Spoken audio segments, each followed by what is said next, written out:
This is John for Global Traveler. This afternoon, I had the pleasure of talking travel with travel journalist Elaine Lee. How are you? Happy to be here with you today.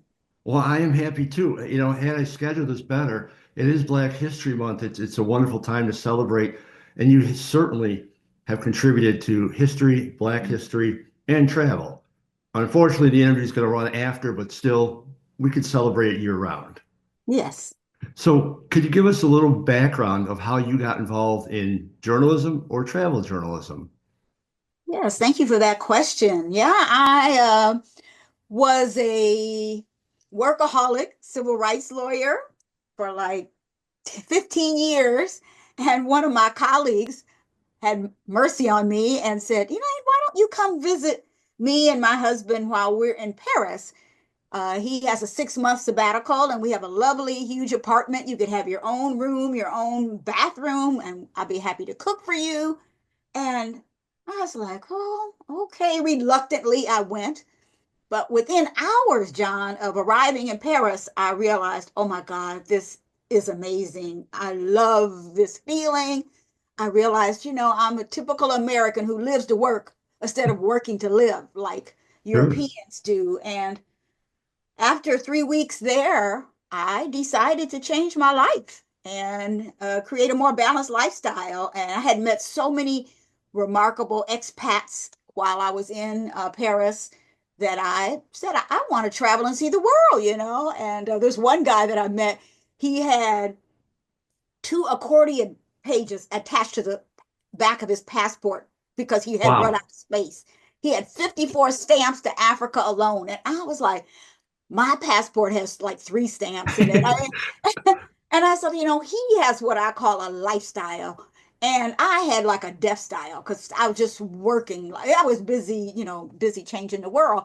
And I thought, well, I can do that and live a life as well. And when I came back from Paris, I met with my financial planner.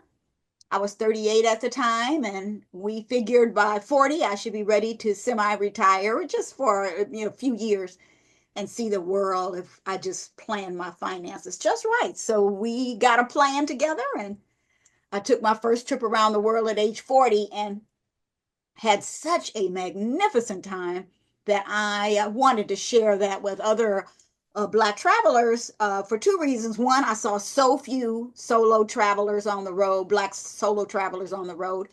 And two, because when I got ready to take my trip around the world, I realized there were no Black travel books. The last ones that had been produced were the Green Book back in the that had stopped publishing in the 1964 after the Civil Rights Act was passed, which allowed Black people to travel more freely, and they didn't need the Green Book to help them navigate the South.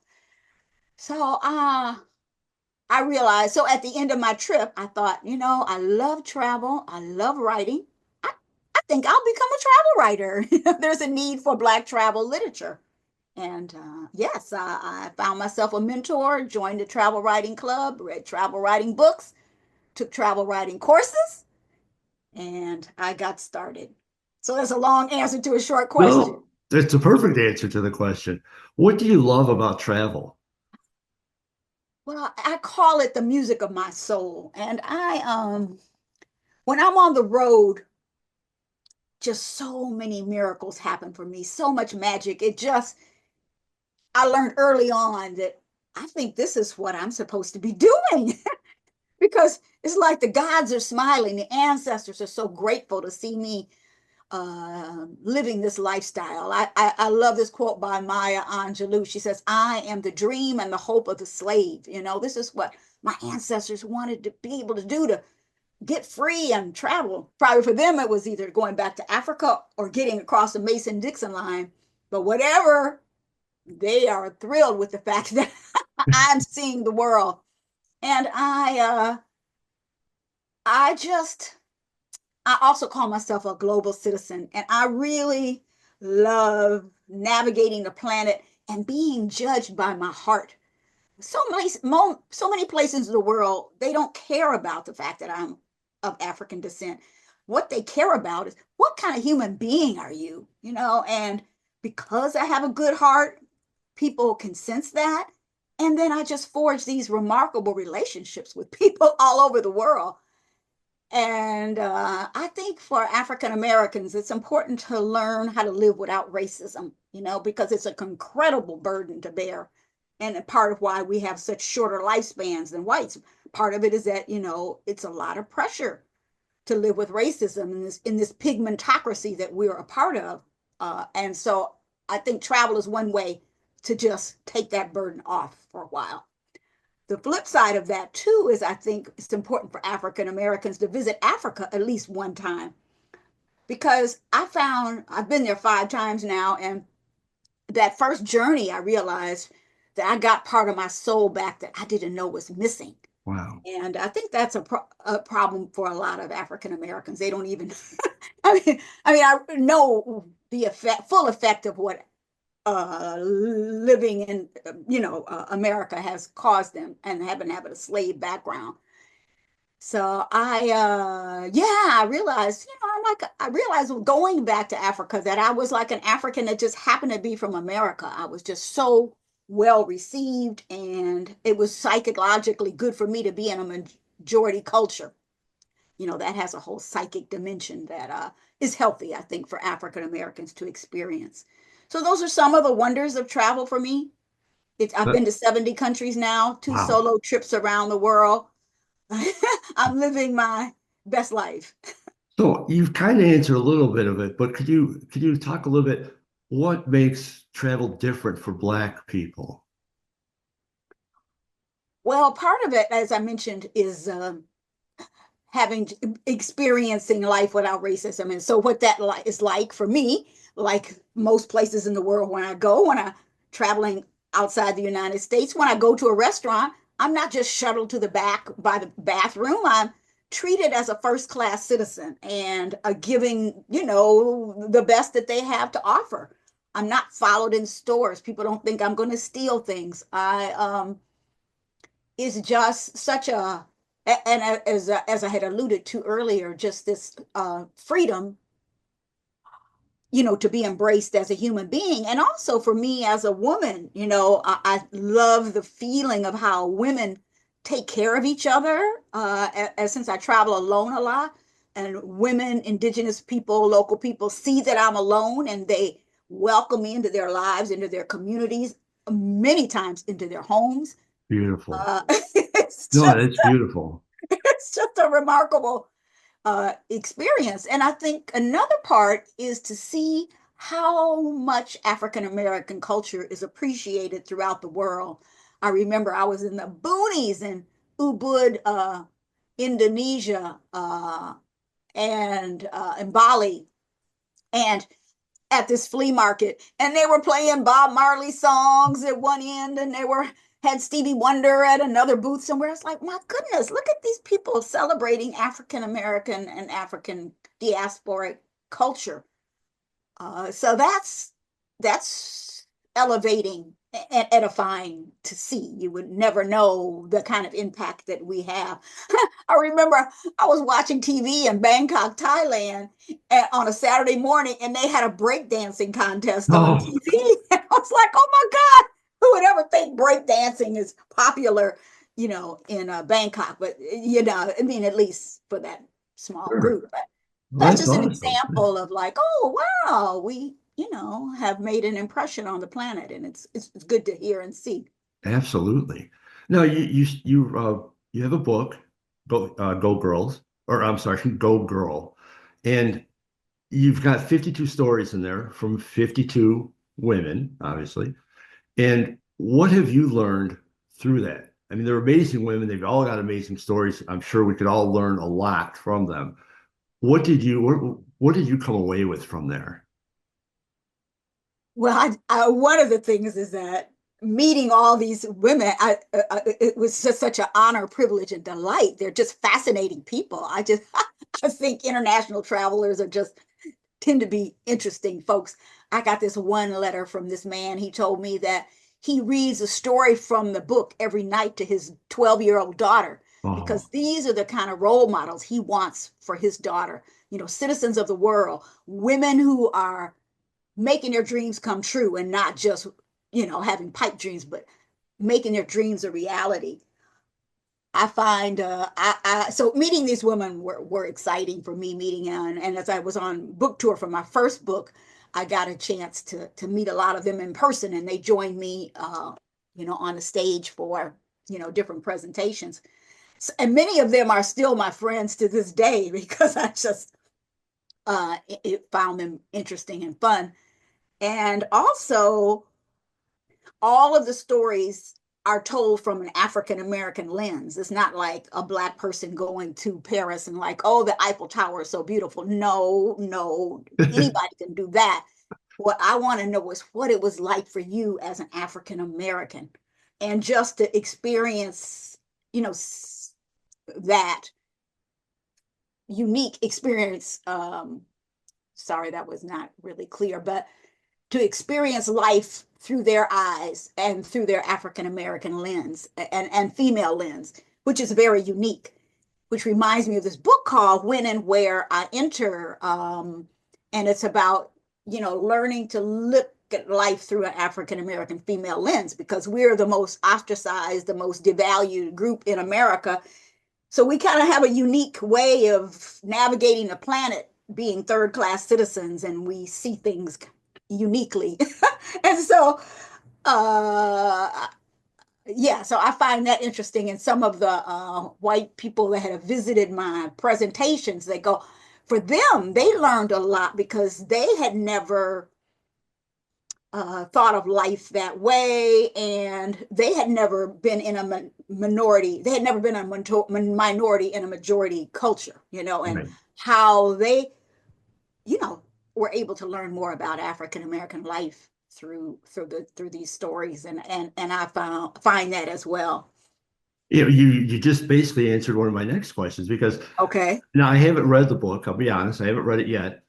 I say yet because I do plan on getting. Oh, I plan good. on getting both because the reviews I've read, you are accomplishing everything that your goals were. Um, a lot of white people, well, people of all ethnicities. I shouldn't just say white people Yeah, and true. men. And I think it's important to share that culture. And I can't imagine what it is to travel or to even live as a Black woman. I certainly Hmm. can't. But Hmm. through books like yours, I could learn about it and I could Yes. understand things better. And the more we learn, the closer we all get. Hmm. And especially with travel, because it brings the whole world closer. So you're completely accomplishing your goals, and I think it's fantastic. Thank Tell you. me about the second book. Well, the difference is a 30-year gap there. As we have alluded to, Go Girl One, which was published in '97, was the first African American travel book of the modern era. After the Green Book came Go Girl, and now there's just a plethora of Black travel books. There's like 30 or 40 out there now. But I'm proud to be a pioneer, to be a maverick in this world. And surprisingly enough, there hasn't been another Black woman's anthology published in 30 years. So I thought, it's high time to have another one and bring in some new voices. And because the travel world is so different now than it was Yeah. when I first took a trip around the world. So Go Girl 2 has stories a lot from a lot of younger women who have completely different kind of experiences and different angles. And I have a few new kind of chapters in there. So that's one of the differences. And for example, I mean, when I took my first trip around the world, there was no cell phone, there was no GPS, there were no ATMs, there were, I had to like mail my travel books from America to second part of my trip in Thailand so that I could have the books. Wow. I mean, it's just no wheels on the luggage. I mean, it was just a completely different world. And so now there's like all these, it's like maybe 50 different Black travel groups on Facebook alone. Yeah. Folks can find people to travel with. And I remember when I was going to Peru a few years ago, and I knew no one in Peru, and I just posted on Black Travel Movement. I don't say when I'm going because I don't think it's smart to say when you're going to a place, but I said Exactly. in the future I'm going to be going to Peru. Does anybody know anybody? And within a few days, a guy wrote me back and said, I have a goddaughter in El Carmen, which is 3 hours south of Lima. And I'd love for you to take a gift to her for me. And I'd say, I'd be happy to. He sends me the gift. I find Limon, which I had to take a bus from Lima down there. And little did I know, it was like an all Black community. Oh, And taking the bus from the station in El Carmine to, I mean, the nearby city, because El Carmine was like a little village. We had to drive through cotton fields. I mean, Black people down there wow. are still picking cotton. And I was just like, wow, that was amazing. Had a wonderful reception, so welcomed, very unique experience. The challenge for me was that no one in that town spoke English, not a soul. Wow. And my Spanish is very limited, but I managed and had a great time for the 5 days I was there and learned a lot. So, oh no, now I forgot what the question was. No, I asked you, I started asking you about the second book. Oh, the second book, yes. So, yes. So that's an example of things being different, that I could make this kind of connection through the internet. And yeah. And so, yeah, so I have a listing, for example, in my book of all the Black travel groups so people can find their tribe and, Cool. Very and make helpful. their travels a lot easier. Yeah, as So well as a list of all the new Black travel books and things like that. you've talked about the things you've done for travel and all that. What do you think your biggest impact in the world of travel is? Well, I am so honored to be a finalist for the wonderful organization's Bessie Coleman Award. They have a Lifetime Achievement Award that Wow. they're going to be bestowing in May, and I'm one of the three finalists because they view my contribution as unique and deserving of an honor.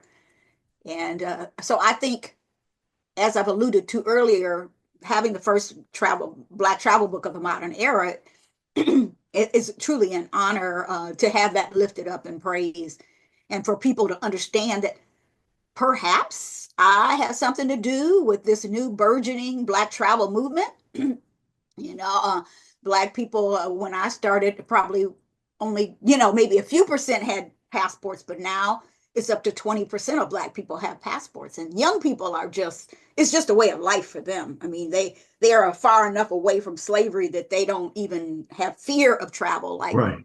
people like me who, I'm just two generations out of slavery. And when I traveled with my mother and to Alabama in 61, Jim Crow was still alive and well, and the fear of travel and all the precautions you had to take as an African American were alive and real. I mean, I had those experiences. So young people, they don't have those vestiges of slavery on them anymore. They're seeing the world. And I like to think that I had something to do with that by publishing my book. And not only that, then I became a freelance travel writer, then started, for example, the Bay Area's first travel show on a local radio station. I did that for 7 years. And then I started doing travel television. So I think people having images and words and ideas, I think kind of helped open the door because when I took my first trip around the world, I realized I had never met a Black woman or a Black person who ever traveled around the world alone. And John, I tell you, a week or so before I left, I started falling apart. And what am I doing? I mean, what if something happens to me? What if I lose all my money? What if I can't find a job when I get back? I was freaking out. and one of my gal pals just came to my aid and helped me and said, Elaine, I got your back. You're going to be fine. And remember, money is a replenishable resource. Time is not. Now get out there and see the world. Don't let fear stop you. And so luckily I'm one of those kind of people, fear is not immobilizing for me. I'm able to just walk through it. But don't think I don't get scared. I Oh, still get scared, but I've got so many good stories behind me that I just, walk through it.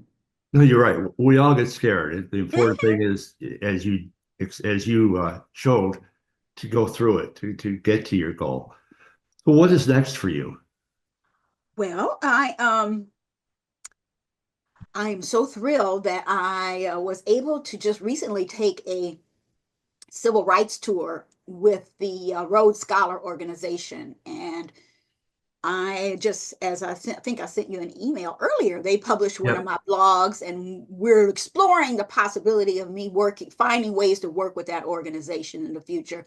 I think that, my maverick spirit as an African American traveler, I could maybe lend to elder travel now that I am a elder. And you really don't see that many images of elders traveling on TV or, in newspapers. I mean, most travel is geared toward young people. So I'm hoping to open up that world more in the media. Yeah. And because I'm healthy, I'm fit, I just came back from a wonderful trip, bicycle adventure trip to Portugal, Oh, very cool. where I went with Backroads Travel Company, and I was able. Little did I know before I took the trip. See, I didn't prepare properly. Some of us experienced travelers still make mistakes. I didn't realize I'd be biking 25 to 30 miles a day, and even though I'm a cyclist and a super healthy and athletic, I was not prepared for that, That's a but lot. I did. And I Good. think, elders need to see images like that of me, and that they don't have to throw in a towel. They can, especially some of the people in their 50s or 40s, they can start preparing their bodies now for the long haul. I decided at 40, I was like, I want this lifestyle. And I took care of my body because I love travel, I love dancing, I love writing. How can I just keep that happening in my life? And the way for me to do that is to stay healthy. And that is, for example, take an hour every day to do something good for my body, which is generally swimming or hiking or dancing or something. But yeah, that's what I have in mind next, inspiring more elders to take care of themselves and see the Well, world. And I've that's just established a relationship with AARP. They have a Black women's whole section with their own newsletters and things like that. So they've invited me to write for them. So that's what I'm thinking might be next, elder travel. well, that's And awesome. That's awesome. We'd love to get an update with you down the line. Before I let you go, tell everybody where they could find more information about you or your books. Oh, thank you for asking. Well, the easy way to do that is just Google Elaine Lee travel writer. And then you'll find all my links to Facebook and IG, Instagram, and you can find my website and information about my books. And my actual website address is yougogirl.com. You go GURL period com triple W yougogirl.com. So that's the best way to reach me. A lot of people like to ask me my advice, and I have a lot of. I'm happy to give advice and create connections like people have done for me. So yeah, I invite people to reach out to learn more about my work, and maybe I'll be in a city near you. Well, You can come meet me. if you're ever in Chicago, make sure to contact me. I would love to meet you in person. Oh, You're cool. you're just delightful. I mean, you've the courage for you to do what you've done, the strength, the will, the enthusiasm. You really had an amazing story. You talked earlier about one of the things that you really were proud of or excited about was talking to the people in your book. Likewise, I was excited about talking to you. You've really impacted travel, especially for Black women, but really for all. And I appreciate that. I thank you for your contributions to travel, and I thank you for your time. And thank you for this opportunity to talk about my favorite subject, travel. Mine too. It's the music Well, of my soul. you have a great day. I really Okay. appreciate it. All righty. Take care. All the Take care. best.